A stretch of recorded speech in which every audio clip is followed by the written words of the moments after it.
pedir gentilmente que você abra sua Bíblia no livro de Filipenses.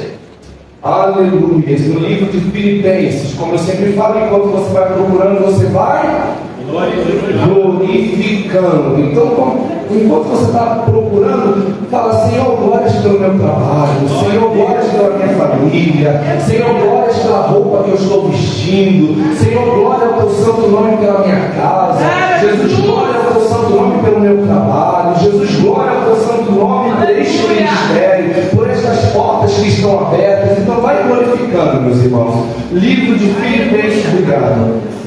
Capítulo 4. Filipenses capítulo 4. Quem achou, diga amém. Amém. Quem achou, diga amém. Amém. Nós vamos iniciar do versículo 10. Filipenses capítulo 4, versículo 10. Aleluia. E diz assim: ora, muito me regozijei no Senhor, por finalmente reviver a vossa lembrança de mim, pois já vos tinhas lembrado, mas não tinhas tido oportunidade. Não digo isto como por necessidade, porque já aprendi a contentar-me com o que tenho. Sei estar batido e sei também ter abundância. Em toda maneira e em todas as coisas estou instruído, tanto a ter fartura como a ter fome, tanto a ter abundância como a padecer necessidade.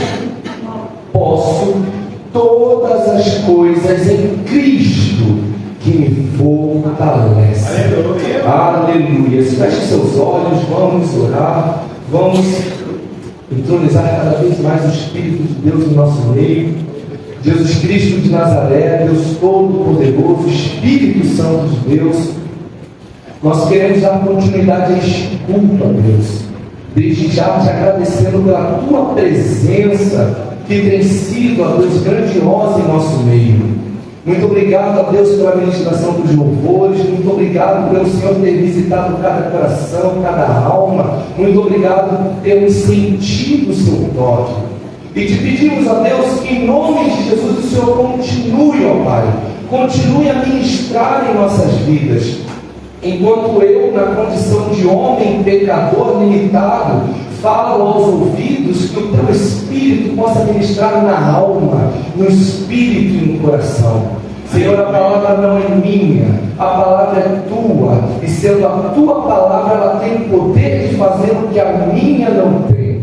Então, que nesta noite, através da tua palavra, Jesus, que haja conforto, que haja restauração, que haja fortalecimento, que haja libertação e, sobretudo, que haja salvação, para a glória do teu santo nome, em nome de Jesus. Aleluia.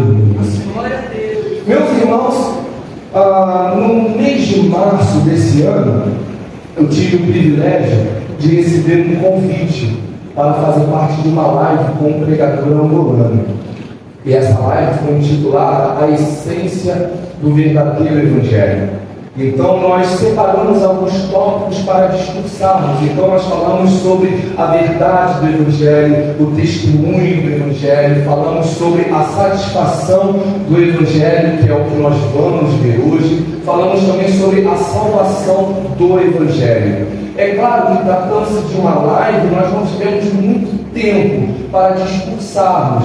Então, o Senhor, regido pelo Espírito Santo, é claro, Ele nos possibilitou a abrangermos um pouco mais cada uma dessas mensagens. E hoje, eu vou ministrar, dirigido pelo Espírito Santo, uma palavra que eu já tinha ministrado aqui, no culto pela manhã, mas eu achei muito pertinente também ministrá-la no período da noite, que é falar sobre a satisfação em Cristo, a satisfação no Evangelho, a satisfação em Deus, a satisfação no Espírito Santo.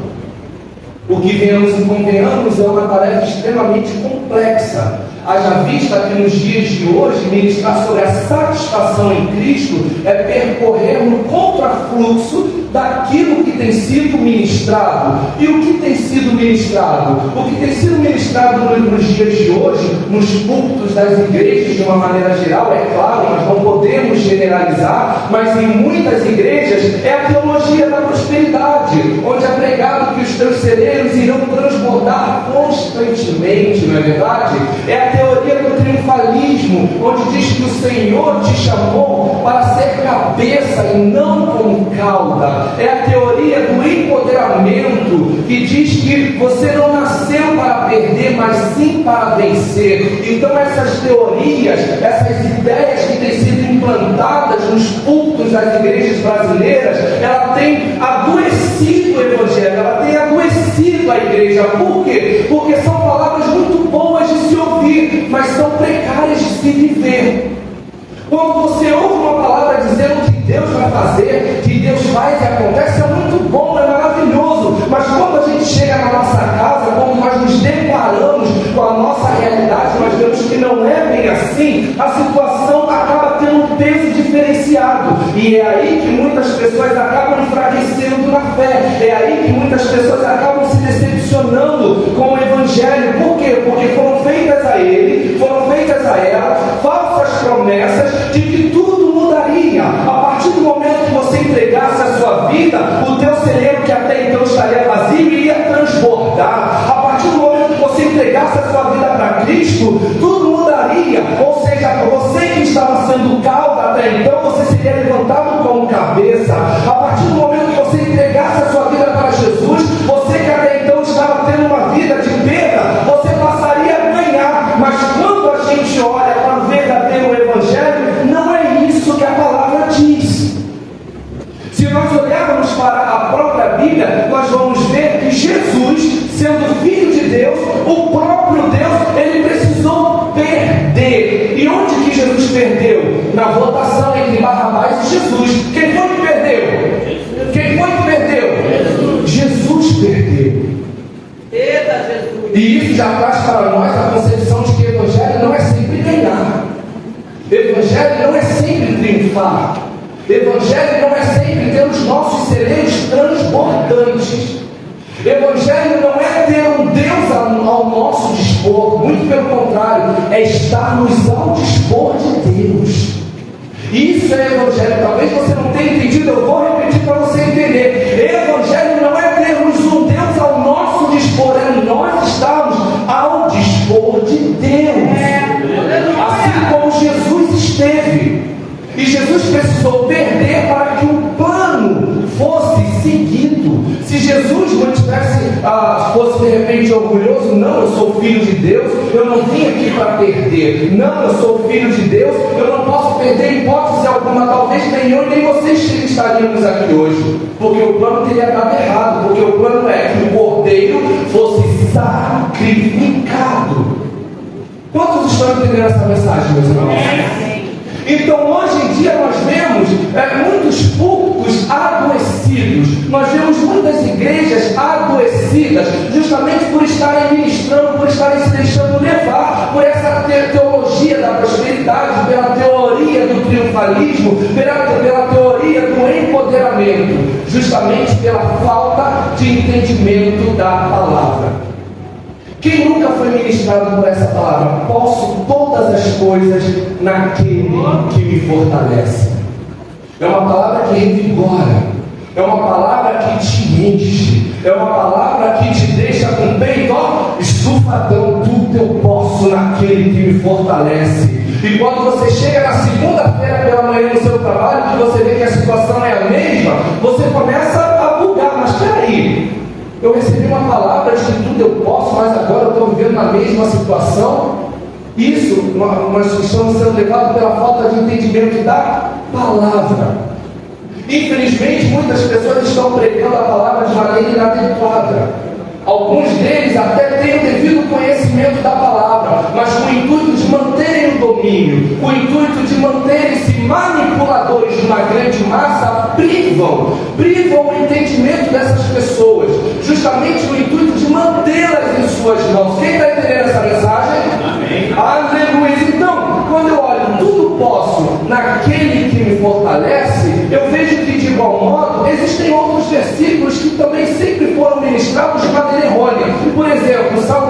91, versículo 7, que diz: 1000 cairão ao teu lado, 10.000 à tua direita, mas tu não serás atingido. Esse versículo eu já ministrei aqui no Salmo 91. Eu mesmo, outrora, eu imaginava que eu servindo a Deus, que eu sendo um adorador, que eu sendo um instrumento de Deus, que muitas coisas aconteceriam ao redor de mim, mas que não me atingiriam. Por quê? Porque 1000 cairão ao meu lado, 10.000 à minha direita, mas eu não serei atingido. Como assim? Não é bem isso. Quando o salmista diz 1000 cairão ao teu lado e 10.000 à tua direita, ele está dizendo: firme a tua fé na palavra de Deus, que independente das circunstâncias que você passar, que você atravessar, aconteça o que acontecer, você não será atingido. A sua fé se manterá intacta. Você pode perder finanças, você pode ter um casamento corrompido, você pode estar com a carteira completamente vazia, mas nada disso terá o poder de te afastar da presença de Deus. Aleluia! Santo é teu nome, Deus. De igual modo, nós vemos Josué 1, versículo 3, que diz: todo lugar que colocar a planta dos teus pés, vou ter dado. É um outro versículo que muitos de nós já fomos ministrados, né? E os ministros dizem: todo lugar que você colocar a planta dos teus pés, Deus vai te dar. Deus vai te dar por herança, mas não é bem assim. Quer dizer, então, que, por exemplo, se eu for lá na loja do Ian e do Wesley e colocar os meus pés lá na loja deles, ser a minha? Não. Se eu for na casa do nosso irmão João e colocar a planta dos meus pés lá, isso significa que aquela mansão será minha? Não. Mas isso é o que a falta de entendimento nos faz pensar. Que aonde eu colocar a planta dos meus pés, Ele vai me dar. Nós precisamos entender que todo versículo faz parte de um capítulo, e todo capítulo de um contexto, e nós precisamos entender o contexto. Quando o próprio Deus vira para Josué e diz: todo lugar que colocar a planta dos vossos pés, vou ter dado. Aqui Deus estava falando para Josué: Josué, a causa já está ganha, a terra já está sendo devolvida. Então todo lugar que você pisar naquela região, eu já te dei por herança, já é sua, já te pertence. Eu estou devolvendo para vocês. Quem está entendendo essa informação? Aleluia! Então eu não posso pegar esse versículo e fazer desse versículo uma doutrina. Eu não posso pegar esse versículo, eu não posso pegar Salmo 91:7 e querer generalizar, porque cada caso é um caso. Deus agiu com Josué de uma forma, Deus agiu com Jeremias de uma outra forma, Deus agiu com Abraão de uma outra forma, Deus age na minha vida de uma forma, e Deus age na vida de cada um de vocês de uma maneira diferente. Aleluia! Mas para todas elas haverá sempre vitória, para todas elas haverá sempre restituição, para todas elas haverá sempre progresso, para todas elas haverá sempre o prosseguir. E talvez você possa até me dizer: mas Joey, está na palavra, Joey. Se o que está na palavra, a gente precisa viver a palavra. Tá, mas a gente não pode levar na literalidade. Se nós formos levar tudo que está na palavra na literalidade, sem entendermos o contexto, você vai começar a arrancar o seu olho. Por quê? Porque na palavra, Mateus 5 diz que se o teu olho direito te faz pecar, você também tem que arrancar o direito. Porque é melhor você entrar no céu caolho do que para o inferno completo. Então vamos levar na literalidade. E aí, como é que a gente fica? A gente passa a analisar o contexto ou a gente leva na literalidade? Então por isso a importância de analisarmos o contexto. Quando Paulo diz: todas as coisas eu posso naquele que me fortalece, Paulo mesmo já estava listando aqui todas as coisas que ele poderia. E para confirmar essa mensagem, Romanos, vamos lá em Romanos capítulo 8, no versículo 38 e 39. Aleluia! Romanos 8, quem achou, diga amém. Amém. Quem achou, diga amém. Amém. Acharam na Bíblia ou acharam com mal? Romanos 8, 38 diz assim, Paulo dizendo: porque estou certo de que nem a morte morte, nem a vida, nem os anjos, nem os principados, nem as potestades, nem o presente, nem o porvir, nem altura, nem profundidade, nem alguma outra criatura nos poderá separar do amor de Deus que está em Cristo Jesus, nosso Senhor. Aqui Paulo está listando as diversas circunstâncias que possivelmente nós nos deixaríamos levar, mas que não são suficientes para nos afastar de Cristo. Quando ele diz, estou bem certo de que nem a morte nem a vida, ele está sinalizando o nosso estado. Ainda que você esteja com a sua saúde em dia, ainda que você esteja com a sua saúde debilitada, ainda que você esteja no leito de morte, ainda assim nada será capaz de te afastar do amor de Deus. Não é o próprio Jesus disse a Marta, Marta, aquele que crê em mim vive não morrerá, e ainda que morra viverá. Ele viverá, ele viverá, nem a morte tem o poder de nos separar do amor de Cristo. Depois ele dá sequência dizendo assim, nem os anjos, nem os principados, nem as potestades. Aqui Paulo está sinalizando as questões espirituais. Não existe trabalho que seja capaz de te parar. Não existe trabalho de feitiçaria ou qualquer outra circunstância que tenha o poder de te travar, que tenha o poder de te separar de Cristo. Obrigado, Senhor. Joey, eu fiquei sabendo que fulano fez isso, fez aquilo para mim. E aí, será que vai pegar? Vai pegar se você aceitar, porque se você repreender, meu irmão, nenhuma condenação há para aqueles que estão em Cristo Jesus. Aleluia. Joey, mas eu ouvi falar eu esqueci o nome daquela palavra, hereditária. Como é que a gente fala? Maldição hereditária. Joey, eu ouvi falar em maldição hereditária. Será que eu estou passando por uma maldição hereditária, meu irmão? A partir do momento que você entrega a sua vida a Cristo, toda maldição que até então pode ter tido sobre a sua vida foi quebrada. Foi quebrada pelo sangue vertido na cruz. Eu era criança, minha mãe fazia isso, meu pai fazia aquilo, meu avô fazia isso. O passado é passado. Eis que somos nova criatura em Cristo Jesus. Eis que somos nova criatura em Cristo Jesus. Livre de qualquer condenação hereditária. Nós precisamos acreditar nessa verdade. Não sou eu que estou dizendo. A própria palavra do Senhor diz que se o homem ele tem um filho e esse filho peca, o pecado não vai recair sobre o pai, vai recair sobre o filho, porque o pai é justo. Se o pai, se esse filho que pecou tiver um outro filho e esse outro filho for justo, os erros desse primeiro filho não recaem sobre ele. Por quê? Porque o nosso Senhor ele é justo. Ele não vai fazer você pagar por conta de um erro meu. Não, o erro que eu cometo, o erro que eu plantei, quem vai colher sou eu. Os erros que meus pais plantaram, quem vai colher são eles. Eu poderia até colher, eu poderia até estar no caminho para pegar esse fardo, mas quando eu venho para Jesus, Jesus pega o fardo e lança sobre a cruz. Aleluia, para justamente me fazer livre, para te fazer livre de toda e qualquer maldição. Ele se fez maldição por mim e por você. Então não aceite qualquer palavra de maldição sobre a sua vida. Não aceite, meu irmão, não aceite. Inclusive para nós, muitos de nós, muitas das vezes nós pensamos, eu sou assim porque a minha mãe era da religião tal, eu sou assim porque o meu pai era da religião tal, eu sou assim porque o meu avô, quando eu era criança, me levava para tal lugar. Meu irmão, tudo que foi feito para a sua vida ficou da porta para fora.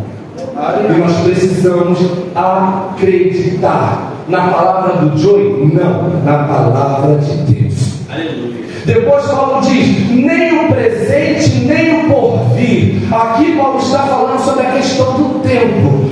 Nada que aconteceu no passado, só reforçando o que eu disse, tem o poder de influenciar o nosso presente e comprometer o nosso futuro. Não, não. O que passou, passou. Eis que faço coisas novas sobre a vida de todos aqueles que entregam as suas vidas para mim. Assim diz o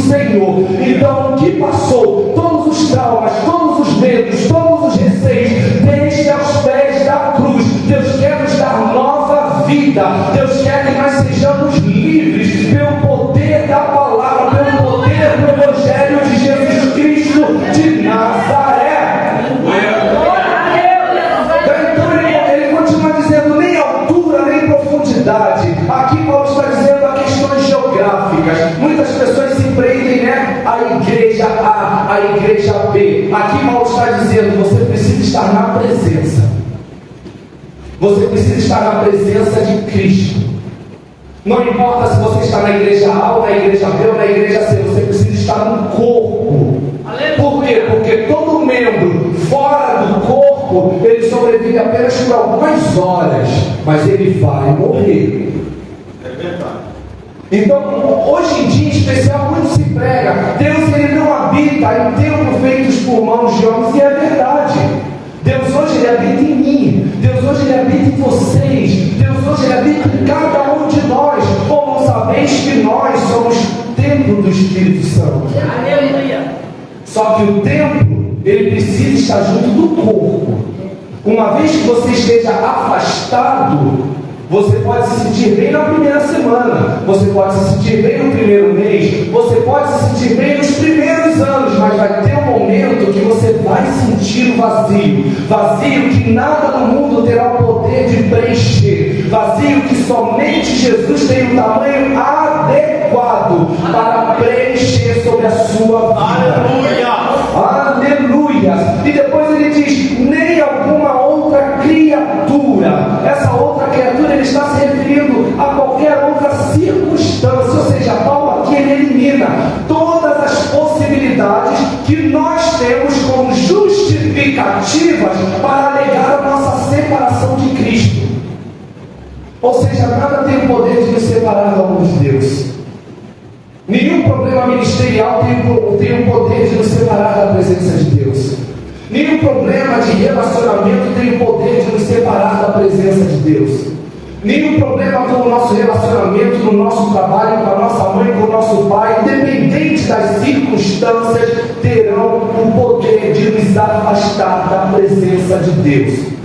Johnny, o que você está querendo dizer? Eu estou sendo muito claro. Se você se afasta é porque você quer. Se você se afasta é porque você está se aproveitando da situação para se afastar e fazer aquilo que até então você queria e não tinha coragem. Porque a própria palavra do Senhor diz que nada, nada, nada poderá nos separar do amor de Deus que está em Cristo Jesus, nosso Senhor. Aleluia! Glória a Deus! Eu posso ouvir uma salva de palmas ao Senhor, meus irmãos? Ele merece toda a honra, toda a glória e todo o louvor. Nós éramos pecadores, mas através do seu amor, aleluia, hoje podemos viver livres. Livres de toda e qualquer condenação. Livres. Aleluia. Meus irmãos, o capítulo 4 de Filipenses, Paulo escreve, ele estava preso nessa época, e ele escreve uma carta para a igreja de Filipe, que até então era uma colônia de Roma.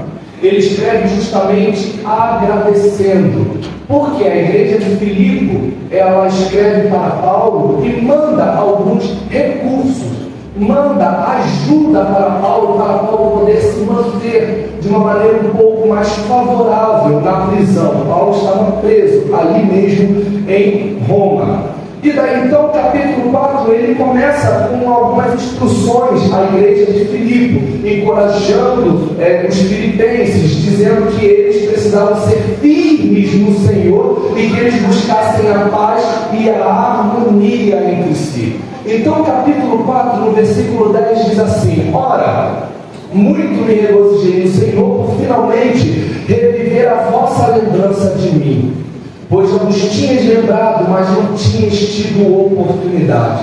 Nesse versículo, Paulo diz que ele gostaria de ter escrito uma carta, mas pela falta de oportunidade ele não fez, mas que ele está extremamente grato à igreja de Filipe pela igreja ter lembrado de Paulo.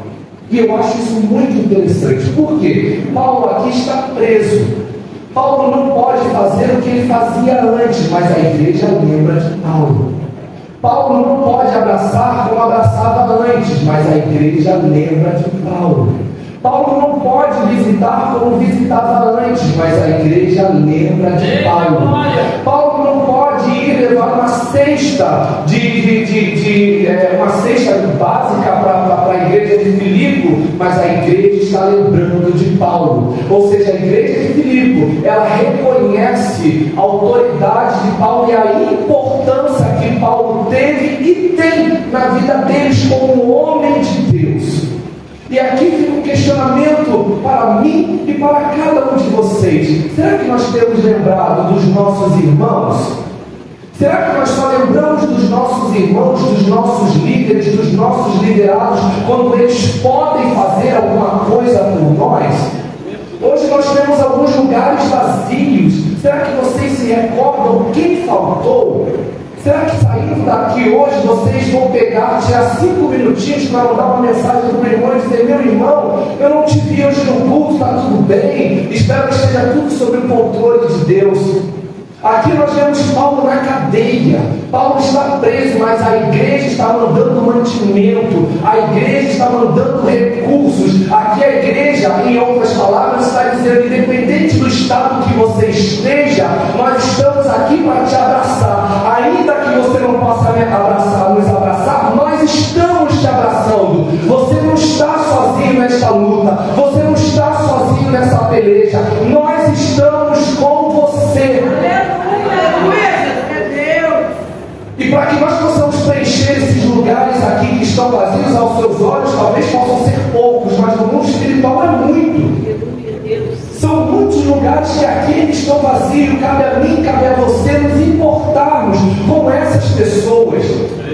Ligarmos: como vai, minha irmã? O que aconteceu no próximo culto? Se a irmã quiser, eu passo aí, te pego. A gente vai junto, mas não desanima, não. Mantenha-se firme, mantenha a sua fé em dia, mantenha-se de pé. Por quê? Porque posso todas as coisas naquele que me fortalece. Aleluia!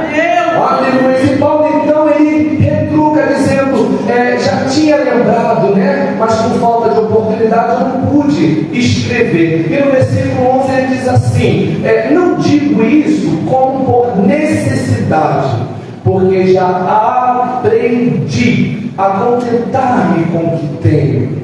Aqui Paulo está agradecendo, né, os recursos que eles deram para Paulo, e está dizendo: eu não estou devolvendo a carta para fazer linha, eu não estou devolvendo a carta para fazer uma meia boca, não, estou sendo sincero, muito obrigado, eu lembrei de vocês, mas a partir de agora, a partir deste momento, eu aprendi a me contentar com o que eu tenho. Ou seja, caso vocês mandem, será bem-vindo. Caso vocês não possam mandar, não tem problema, porque a minha fé hoje não está pautada no que eu tenho, mas está pautada em quem eu tenho. E quem eu tenho? Eu tenho Cristo, eu tenho pastor, aleluia, eu tenho intercessor, eu tenho consolador. Então Paulo aqui está dizendo: tudo que vocês me enviaram foi benéfico, foi favorável para mim, mas hoje eu aprendi a me contentar com o que eu tenho. E o que eu tenho? Eu tenho a presença de Deus. Independente de eu estar no palácio ou na prisão, eu tenho a presença de Deus. E é isso que falta na minha vida e na vida de muitos de nós, é nos contentarmos com a presença de Deus. Oh Deus, maravilha. Muitos de nós achamos que precisamos de mais. Muitos de nós, derivados dos vírus mencionados no começo da palavra, que é a teologia da prosperidade, a teoria do triunfalismo, a teoria do empoderamento, nós somos levados a sempre querer mais, a precisar de mais. Eu tenho emprego, mas eu preciso ganhar mais. E isso vai gerando uma insatisfação na nossa vida. Eu tenho um carro, mas eu quero um outro. Eu tenho emprego, mas eu tenho um outro, mas eu quero um outro. Eu tenho uma casa, mas eu quero uma outra. Isso vai gerando uma insatisfação na nossa vida. Joey, peraí, isso significa que se eu tenho um carro básico, eu não posso ter um carro mais sofisticado? Pode sim, meu irmão. Mas o que Paulo está nos sinalizando aqui é que nós precisamos nos contentar com aquilo que nós já temos. Se eu quero melhorar de vida, vida melhore, sim, isso é válido. Estude, faça um curso, aprimore, vamos nos aprimorar, vamos justamente evoluir, mas evoluir não tem nada a ver com satisfação. Aqui Paulo está apontando a satisfação em Cristo. Independente de eu ter um carro ou não, eu preciso estar satisfeito em Cristo. Independente de eu vir para a igreja de Uber ou não, eu preciso estar satisfeito em Cristo. Independente de eu vir de ônibus ou não, eu preciso estar satisfeito em Cristo. Por quê? Porque a minha satisfação não está mais no que eu tenho, mas em quem eu encontrei. Aleluia, está em Cristo. Muitas pessoas colocam a satisfação delas no trabalho, e quando perde o trabalho, o mundo cai.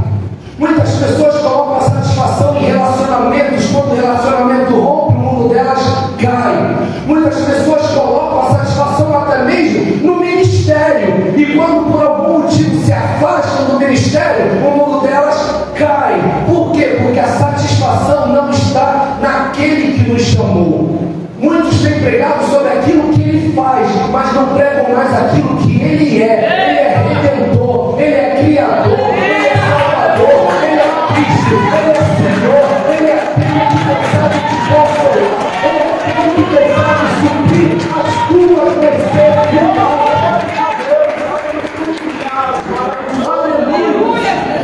Talvez você possa pensar, nossa, hoje o Joey veio determinado para pregar, para eu ter uma vida simples. Não, não é isso, meus irmãos.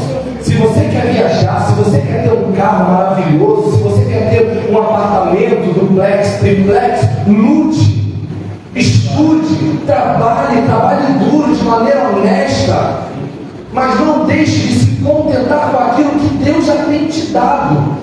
Muitas pessoas, visando o que não tem, acabam comprometendo o que tem. Olha aí, ó. E eu volto lá a falar exatamente de Ana, esposa de Eucana. Ana queria ter um filho. Eu preciso ter um filho. Eu quero ter um filho. Penina já deu filhos para Eucana, mas eu ainda não dei. A Ana visava aquilo, ela queria, ela estava por um momento insatisfeita com o cenário que ela vivia.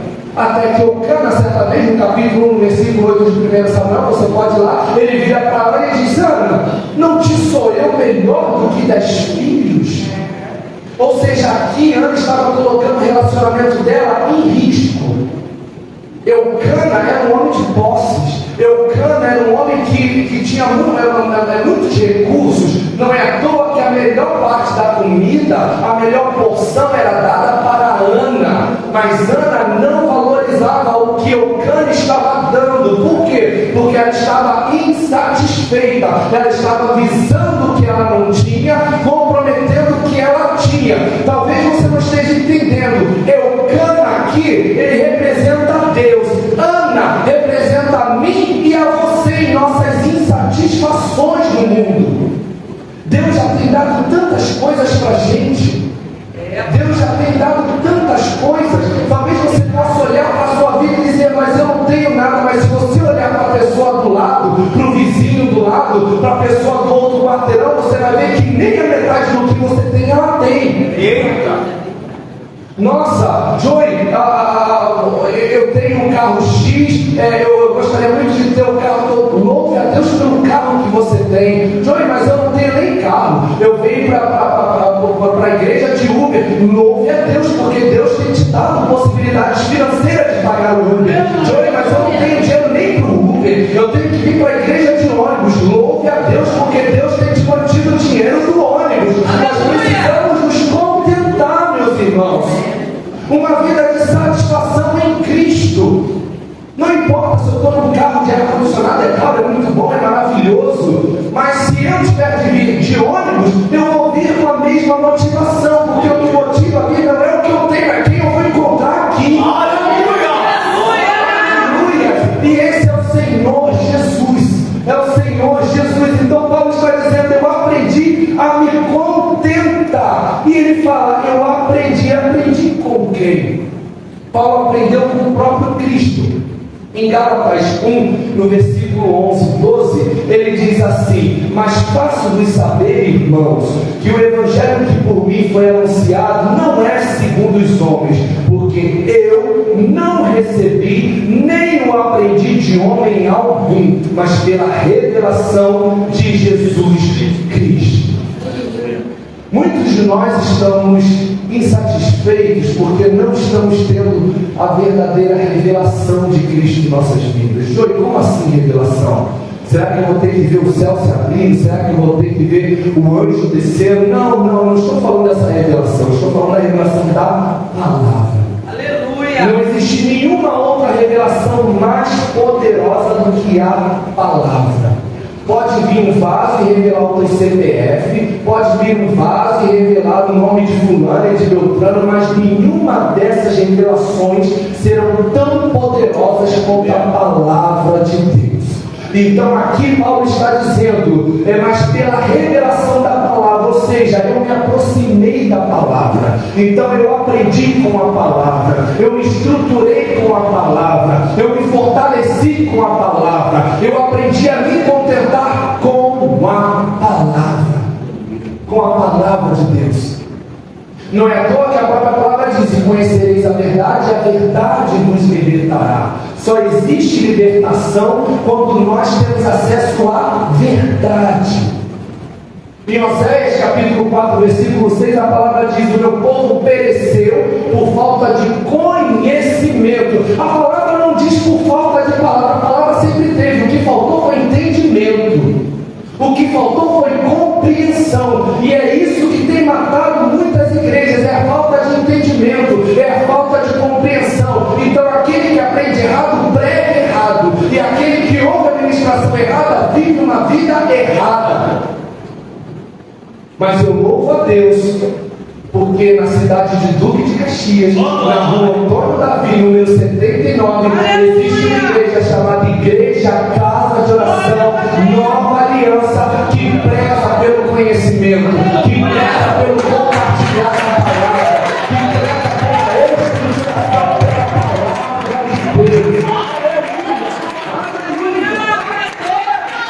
E é claro, como a igreja, a Casa de Oração Nova Aliança, existem muitas outras, mas a verdade é que, infelizmente, a grande massa ainda tem se perdido muito. No versículo 12, ele diz assim: sei estar abatido, e sei também ter abundância. Em toda maneira e em todas as coisas estou instruído, tanto a ter fartura, como a ter fome, tanto a ter abundância, como a padecer necessidade. Nesse versículo, Paulo está dizendo aqui, está relatando os altos e baixos da vida.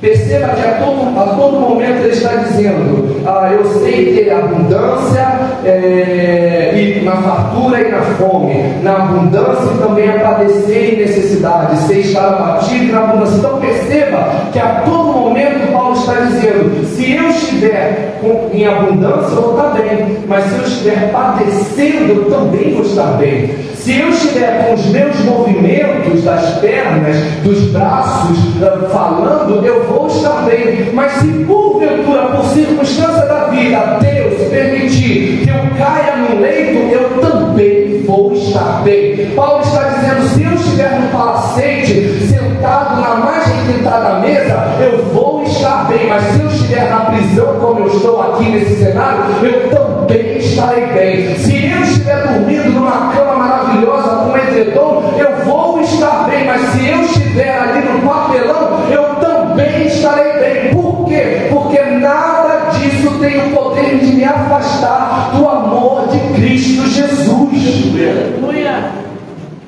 Nada. E hoje eu estou vindo aqui justamente para trazer a compreensão de que todas as circunstâncias que nós passamos são circunstâncias apenas.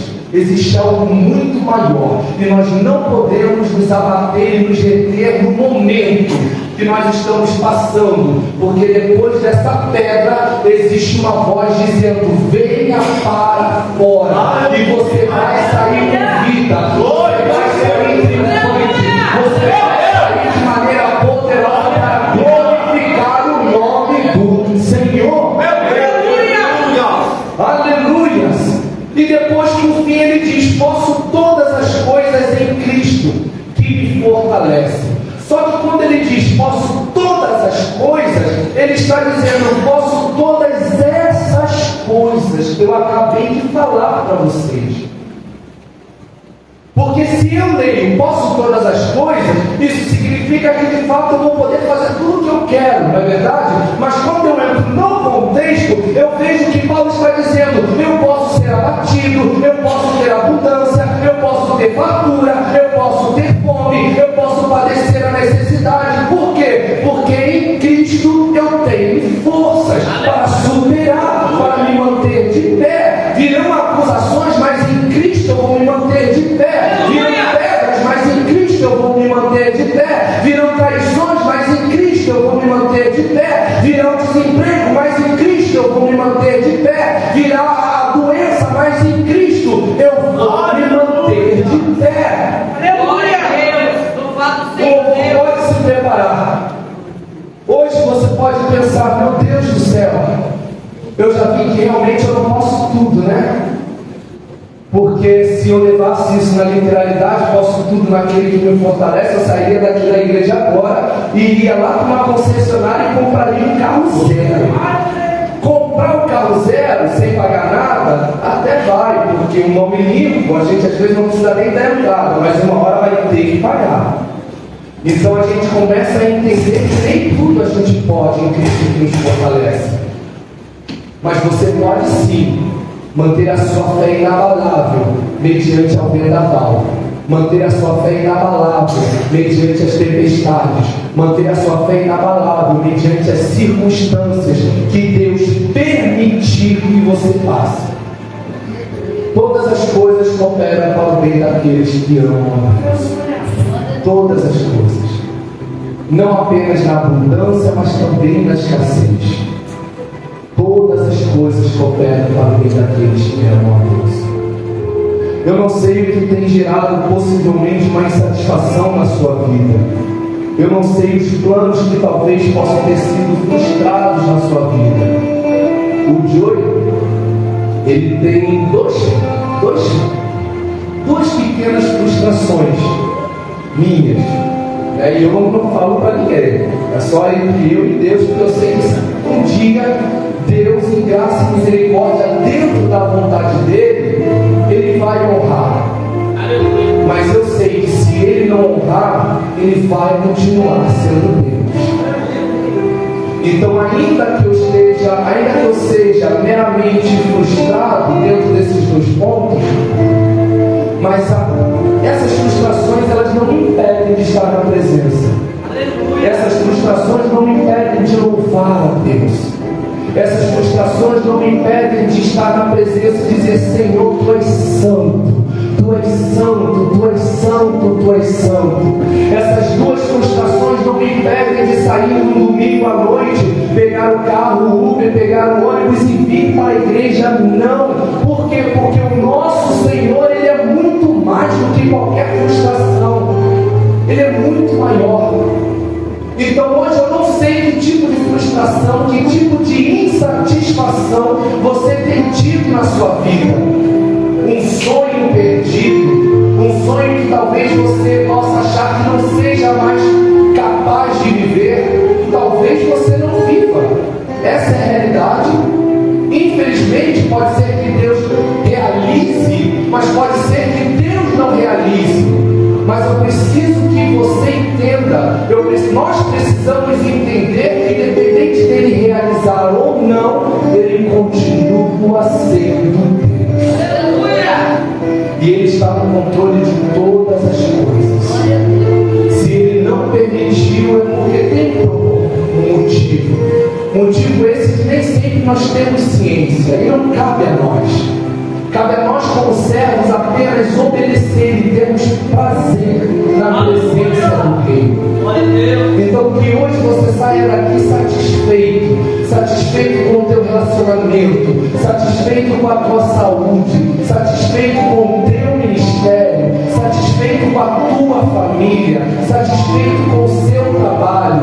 Queira progredir, queira evoluir, sim, mas não deixe de estar satisfeito com aquilo que Deus já tem dado em nossas mãos. Amém? Que Deus seja louvado. Vamos nos manter de pé, meus irmãos. Vamos louvar o Senhor.